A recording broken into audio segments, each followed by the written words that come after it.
जी तो दोस्तों, वेलकम करता हूं अगेन आपको अपने यूट्यूब चैनल पे। सरदार साहब हमारे साथ मौजूद हैं। आज जो हमारी वीडियो का टॉपिक है वो है हेल्थ केयर वीज़ा, क्योंकि हेल्थ केयर वीज़े के ऊपर भी बहुत सारे इंटरनेशनल एप्लीकेंट्स हैं वो यूके आ रहे हैं।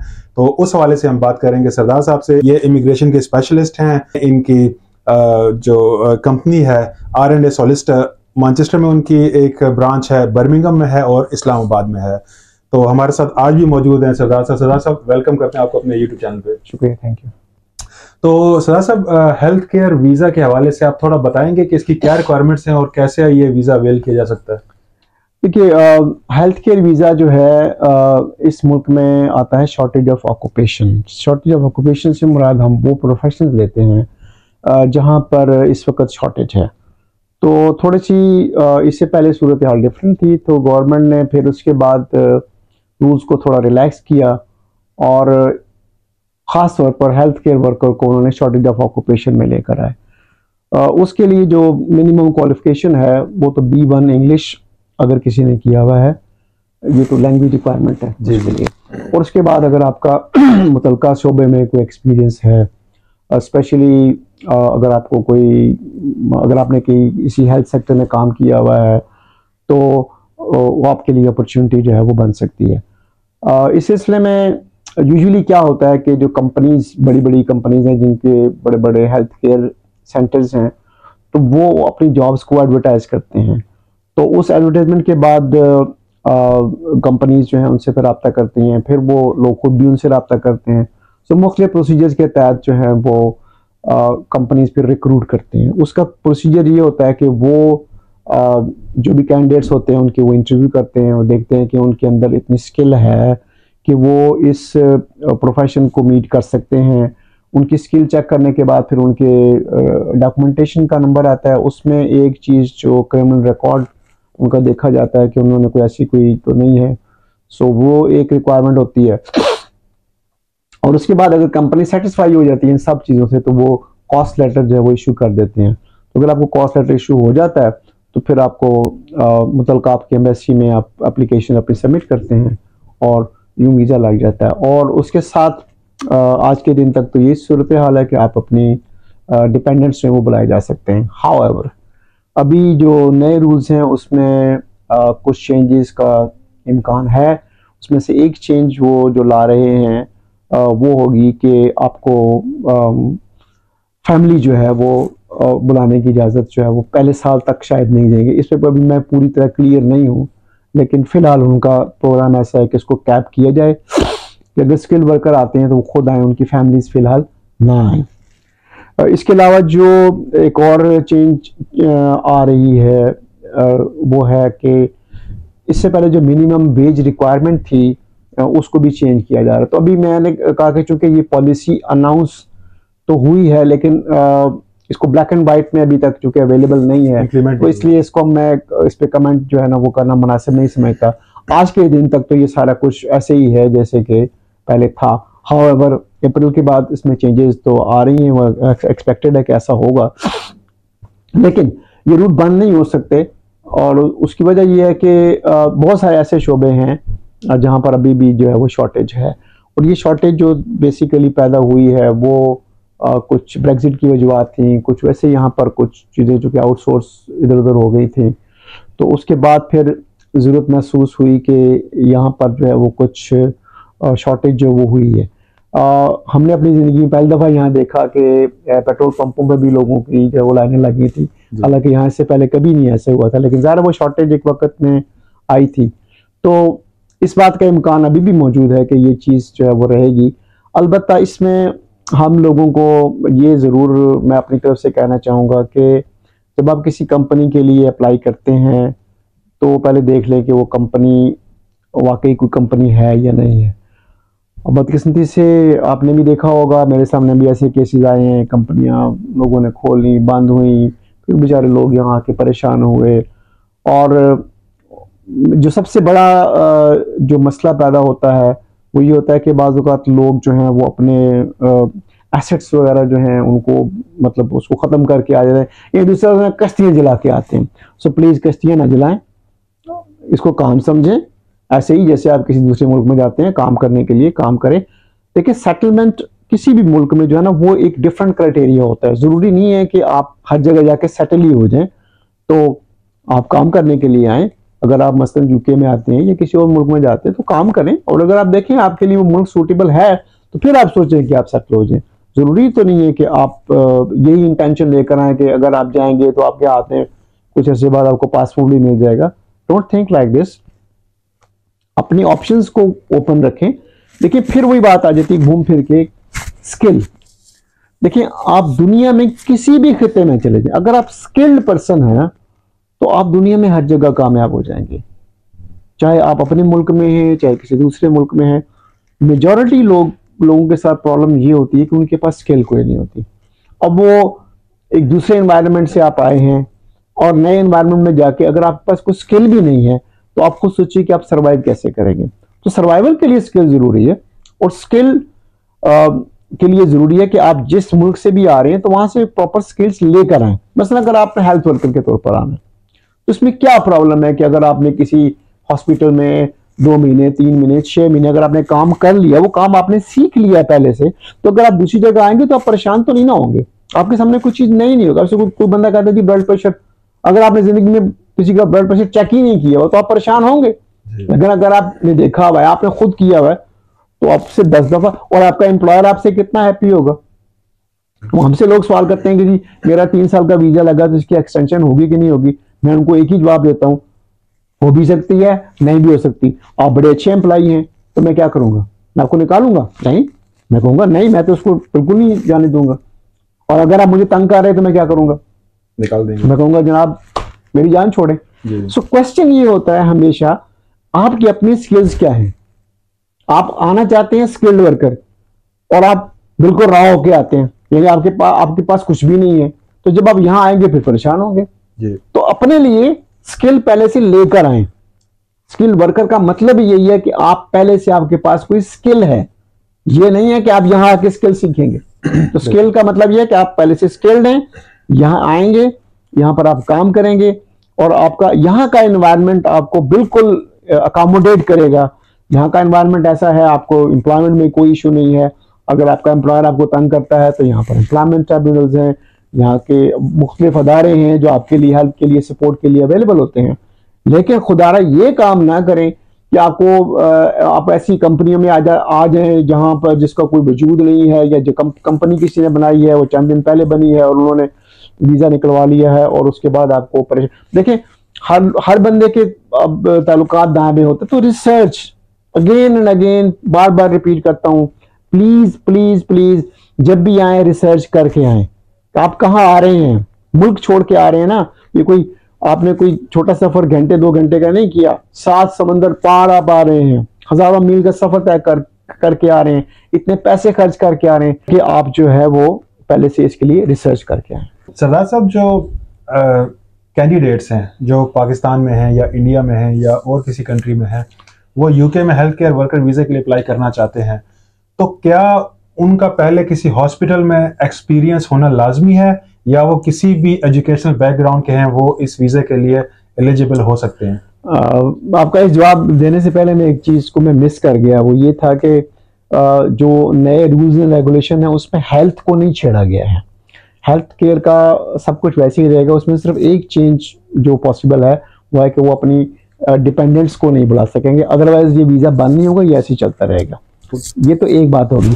सेकेंडली जो आपने सवाल किया कि क्या उनको पहले से कुछ उनके पास कोई स्किल होनी चाहिए, आंसर इज मोस्ट लाइकली कि आपके पास कोई स्किल होनी चाहिए, क्योंकि अगर आपके पास स्किल नहीं है तो आप परेशान होंगे। वैसे इन जनरल तो इसके लिए कोई स्किल की जरूरत नहीं है। अगर आपके पास B1 लेवल इंग्लिश आपने जनरल में किया हुआ है, जिसमें रीडिंग, राइटिंग, स्पीकिंग, लिसनिंग, अगर ये चारों मॉड्यूल आपने पास किए हुए हैं तो इसके अलावा कोई और रिक्वायरमेंट नहीं है। हाउएवर आपके लिए बेहतर होगा कि आप आने से पहले, फर्ज करें आपको वीज़ा मिल जाता है या आप उस प्रोसेस के अंदर हैं, तो आप किसी भी, जहां भी आप कहीं रहते हैं वहां पर किसी हॉस्पिटल में, किसी क्लिनिक में, किसी ऐसी जगह पर, तो आप अगर वहां जाके कुछ टाइम स्पेंड करते हैं, वहां पर कोई एक्सपीरियंस लेते हैं, तो आपके लिए आसानी होगी, क्योंकि जब आप यहाँ आएंगे तो आपके लिए कोई चीज़ नई नहीं होगी। तो आपका एम्प्लॉयर भी आपको ये देखकर खुश होगा कि जिसको मैंने एम्प्लॉय किया है इसके पास जो है ये स्किल मौजूद है। एक और चीज़ जिसको मैं हाईलाइट करना चाहूँगा वो है ड्राइविंग। देखिए ड्राइविंग इन मुल्कों में बहुत ज़रूरी है, तो अगर आपके पास ड्राइविंग स्किल्स नहीं है तो आपको यहाँ आके परेशानी का सामना करना पड़ेगा। इसलिए क्योंकि अगर आपके हेल्थ के सेक्टर में भी आ रहे हैं तो आपको एक जगह से दूसरी जगह जाना है या आपकी ड्यूटी एक जगह से दूसरी जगह पे है, तो आप पब्लिक ट्रांसपोर्ट को अगर आप इस्तेमाल करते हैं तो उसमें बहुत वक्त लगता है आपको टाइम पे पहुंचना। ये सब चीज़ें जो है ये आपके लिए मसाइल पैदा करेंगी। और अगर आपके पास ड्राइविंग स्किल है तो आपके एम्प्लॉयर के लिए आसानी होगी, उसको आपको अपॉइंट करना आसान होगा, उसके लिए आसानियाँ पैदा होंगी कि अगर आपको कोई जॉब दे रहे हैं तो जहाँ भी आपको पहुँचना है आप अपनी जॉब पर आसानी से पहुँच सकते हैं। तो जहाँ तक मैं समझा हूँ कि फॉर एग्जांपल किसी ने बीएससी किया हुआ है या किसी ने एमएससी किया हुआ है, बीए किया हुआ है, कुछ भी किया हुआ है, तो क्या वो स्टिल एलिजिबल हैं केयर वर्कर के वीज़ा के लिए? बिल्कुल एलिजिबल हैं। इसके लिए मैंने कहा कि कोई ऐसी कोई क्वालिफिकेशन नहीं है, सिर्फ एक आपको B1 इंग्लिश लेवल पास करना है। उसके चारों मॉड्यूल्स हैं, रीडिंग, राइटिंग, स्पीकिंग, लिसनिंग, ये चारों मॉड्यूल्स पास होने ज़रूरी है। इसके अलावा किसी स्किल की ज़रूरत नहीं है। हाउएवर, जैसे मैंने फिर कहा कि अगर आप मतलब क्वालिफाइड हैं तो आपके लिए आसानी पैदा होगी कि बेसिकली आपकी जॉब जो है वो किसी देखना है, अगर आप किसी पेशेंट की लुक आफ्टर कर रहे हैं या आप किसी आपके जो क्लाइंट आपको दिए गए हैं अगर उनको कोई भी हेल्थ इश्यूज हैं और अगर आप ऑलरेडी ज़्यादा क्वालिफाइड हैं तो आपके लिए आसानी होगी, आप चीज़ों को समझने में आसानी होगी, आपको चीज़ों को असेस करने में आसानी होगी। और यहाँ का सिस्टम जो है वो आपको अकोमोडेट हमेशा करता है क्योंकि वो आपको यहाँ पर तो हर चीज़ की पहले ट्रेनिंग होती है। तो अगर आपको वो ट्रेनिंग ज़्यादा देना चाहते हो, अगर आप पहले से ट्रेंड हैं तो ज़्यादा आपके लिए आसानी पैदा हो जाएंगी। तो इसका मतलब है कि दोस्तों अगर आप यूके के केयर वीज़े के लिए अप्लाई करना चाहते हैं तो रिगार्डलेस आपके पास कौन सी एजुकेशन है, कौन सा एक्सपीरियंस है, आप स्टिल केयर वीज़े के लिए अप्लाई कर सकते हैं। यह है कि आप थोड़ा बहुत एक्सपीरियंस ले लें कहीं किसी हॉस्पिटल का, किसी क्लिनिक का, ताकि एक रेलिवेंस बन जाए आपकी इस वीज़ा के हवाले से। लेकिन यह कि आप अप्लाई कर सकते हैं। एक और जो प्रॉब्लम हमने अक्सर देखा है यूके में कि जो लोग केयर वीज़ा पे आते हैं, जिस कंपनी ने उनको स्पॉन्सर किया होता है तो पता चलता है कि वो कंपनी कुछ अर्से बाद बंद हो गई और वो गायब हो गई। तो उसके बाद ये जो वीज़ा पे आते हैं ये ना इधर के रहते हैं ना उधर के। तो इन लोगों के लिए जो जिनकी कंपनियां स्पॉन्सर जो है बंद हो जाती हैं, उनको आप क्या एडवाइस करेंगे, उनको क्या करना चाहिए? देखिए यूजुअली इन केसेस में ये होता है कि अगर आपका स्पॉन्सर जो है दो तरीके होते हैं कि स्पॉन्सर ने आपको स्पॉन्सरशिप विड्रॉ कर ली, उसने कहा कि अब मुझे ये बंदा नहीं चाहिए, तो उस सूरत में भी, या दूसरी सूरत में कि उसका लाइसेंस ही सस्पेंड हो जाए, कैंसिल हो जाए, तो दोनों सूरतों में 60 डेज का टाइम होता है आपके पास। तो आप किसी और एम्प्लॉयर के पास जाकर इसी वीज़े को आप स्विच कर सकते हैं। तो उसके लिए ये है कि आप ऐसी बड़ी कंपनियां देखें जो प्रॉपर इस्टेब्लिश कंपनीज हैं। तो देखिए यहाँ पर ज़रूरत हर वक्त रहेगी, ऐसा कुछ नहीं है कि ज़रूरत ख़त्म हो जाएगी, ज़रूरत रहेगी। लेकिन फिर वही बात, अगर आपके पास कोई स्किल ही नहीं है तो फिर आपको कोई क्यों लेगा। अगर आप प्रॉपर स्किल्ड पर्सन हैं आपको कोई प्रॉब्लम नहीं होगी। अगर आपका एक एम्प्लॉयर ख़त्म भी हो जाता है तो आपको दूसरे एम्प्लॉयर के पास मौका मिल जाएगा। और कोई भी एम्प्लॉयर को अगर कोई अच्छा एम्प्लॉय मिल रहा है, वो स्किल्ड है, अच्छी उसकी क्वालिफिकेशन ठीक है, उसके पास प्रॉपर स्किल्स हैं, तो उसको क्यों नहीं रखेगा। वो आपको ये अपॉर्चुनिटी मिल जाएगी, इस पर परेशान होने की ज़रूरत नहीं है। ऐसा होता है हमारे पास, हमें कंपनियां रब्ता करती हैं कि हमारे पास इन कंट्री जैसे होते हैं ना जी, एक तो क्या बाहर से मंगवा रहे हैं, एक अच्छा इन कंट्री, हमारे पास जैसे आप रब्ता करते हैं इन कंट्रीज जो हैं वो अगर कोई आपके पास अवेलेबल है तो हमें भेज दें। तो ऐसा तो होता रहता है। तो ये सवाल ध्यान में ना रखें। फिर वही बात जिसको मैं बार बार रिपीट कर रहा हूँ, स्किल। अगर आप स्किल्ड है ना आपके लिए परेशानी नहीं होगी। अगर आप स्किल्ड नहीं है और आप बस ऐसे जैसे मैं लफ्ज़ इस्तेमाल नहीं करना चाहता, आप आ तो गए हैं, अब आपने ये सोचा ही नहीं कि यहाँ आगे क्या होना है। जैसे एक हमारे यहाँ एक गलत साजी देखी जाएगी, तो अगर आप देखी जाए कि कॉन्सेप्ट पे काम करते हैं तो बल इन दैट केस तो आप यकीन परेशान होंगे। लेकिन अगर आपने चीज़ों को प्लान किया हुआ है, अगर आपने देखें, आप कोई भी काम करते हैं आपको हमेशा वर्स्ट सिनेरियो सोचना पड़ता है कि इन वर्स्ट सिनेरियो क्या होगा। अगर आपने अपने आप को, जिसे हम कॉन्टीजेंसी प्लान कहते हैं, अगर आपके पास कॉन्टीजेंसी प्लान है, आपने पहले चीज़ों को प्लान किया हुआ है, तो आपको होपफुली कोई प्रॉब्लम नहीं होगी। अच्छा, जैसे आपने कहा कि अगर एक कंपनी जो है वो बंद हो जाती है या उसका जो लाइसेंस है वो कैंसिल हो जाता है तो आप किसी दूसरे एम्प्लॉयर के पास अप्लाई कर सकते हैं। तो क्या दूसरे एम्प्लॉयर के पास भी ऑलरेडी वो लाइसेंस होना ज़रूरी है आपको यहाँ सेटल होने के लिए या अपने वीज़ा को कंटिन्यू करने के लिए?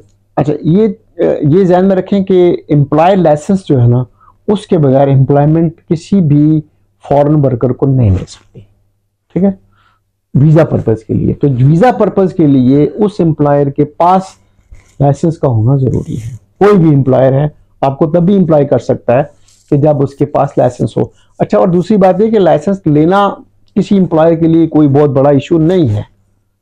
अगर आपकी जो भी एम्प्लॉयर अगर को प्रॉपर उनकी इस्टेब्लिशमेंट है तो उनके लिए कोई इशू नहीं है। होम ऑफिस से वीजा इशू करते हैं, उनका पर्पज ही यही है कि आप लोगों को एम्प्लॉय करें, स्किल्ड लोगों को एम्प्लॉय करें। तो ऐसा तो कोई इशू नहीं है कि उनको मिल नहीं सकता, लेकिन ये है कि अब ज़रा कि ये तो एम्प्लॉयर पे डिपेंड करता है कि वो ऐसे वीजे लेना चाहते हैं नहीं लेना चाहते। लेकिन स्विच करने के लिए जरूरी है कि उस एम्प्लॉयर के पास भी लाइसेंस हो। अच्छा, इसके अलावा जब केयर वर्कर वीज़ा पे जो कैंडिडेट यहाँ आ जाते हैं और आने के बाद उनके एम्प्लॉयर उनको फुल टाइम जॉब ऑफर ना कर रहे हों तो ज़ाहिर है उनका फिर गुजर बसर नहीं होता, उनके खर्चे पूरे नहीं होते, तो वो फिर क्या कर सकते हैं सूरत हाल में? देखिए, वैसे तो ये वीज़ा रिस्ट्रिक्टेड है उसी ख़ास एम्प्लॉयर के लिए, क्योंकि उस पर आपको चूंकि एक स्पॉन्सर के अंडर ही आप काम कर रहे होते हैं ना, तो उसी के अंदर आप काम करते हैं। लेकिन थोड़ा सा मैं 20 आवर्स वो अलाउ कर देते हैं, आप कहीं और भी काम करना चाहें तो आप कर सकते हैं।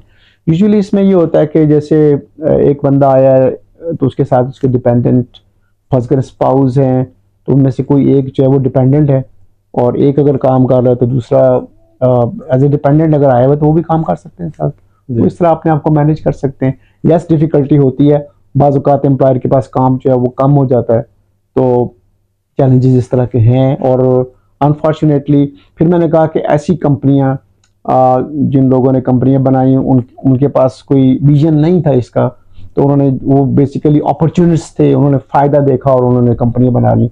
इस तरह लोग जो हैं उससे परेशान तो हो रहे हैं। यस, ये चैलेंज है। अगर कोई कैंडिडेट हेल्थ केयर वीज़ा पे यहाँ आया है और उसके एम्प्लॉयर से उसकी बनी नहीं है, वो चाहता है कि अपना एम्प्लॉयर चेंज करे, तो क्या उसके लिए कोई प्रोविजन है कि वो अपना एम्प्लॉयर चेंज कर सके यूके में? बिल्कुल, वो अपनी एम्प्लॉयर अगर चेंज करना चाहें तो उनके लिए कोई ऐसा इशू नहीं है।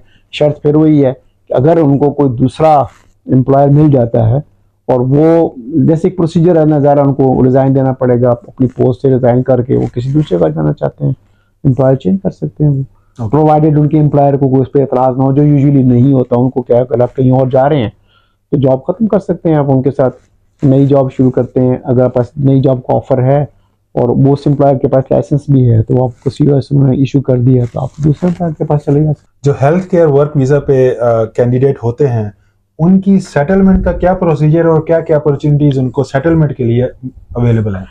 कि यूजुअली अगर उन्होंने 5 साल मुकम्मल कर लिए हैं इस लीगली और उसमें उनकी कोई ब्रेक नहीं है, कोई ऐसा इशू नहीं है, तो सेटलमेंट के लिए इंटाइटलमेंट उनकी हो सकती है।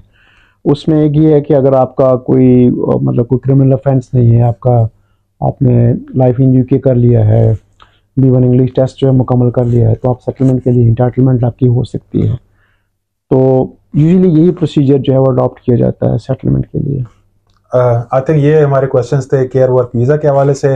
व्यूवर्स, अगर आपके भी कोई क्वेश्चंस हो किसी भी इमिग्रेशन के मैटर के हवाले से, आप कमेंट में नीचे लिखते हैं और मैं ट्राई करूंगा कि सरदार साहब से उसका आंसर दें। यह था आज का हमारा video health care worker visa के हवाले से। मैं अगेन बहुत शुक्रिया अदा करता हूं सरदार नासिर साहब का कि इन्होंने आज हमें अपना कीमती टाइम दिया, बहुत ही अच्छे तरीके से क्वेश्चंस के आंसर किए, बहुत डिटेल में आंसर्स किए और मुझे उम्मीद है कि जो हमारे व्यूवर्स हैं उनको बहुत फ़ायदा हुआ होगा आज के इस वीडियो से। अगर आपको आज का ये वीडियो पसंद आया हो और अगर आपको इससे कुछ फ़ायदा हुआ हो तो इस वीडियो को लाइक लाजमी कीजिएगा और शेयर कर दीजिएगा, ताकि जो आपके दोस्त अहबाब हैं या जो आपके आसपास और लोग हैं उनको भी इससे फ़ायदा हो सके। तो आज का हम वीडियो यहीं फिनिश करते हैं। आपसे हमारी मुलाकात होगी अपने किसी नेक्स्ट वीडियो में। जब तक के लिए अपना बहुत सा ख्याल रखिएगा।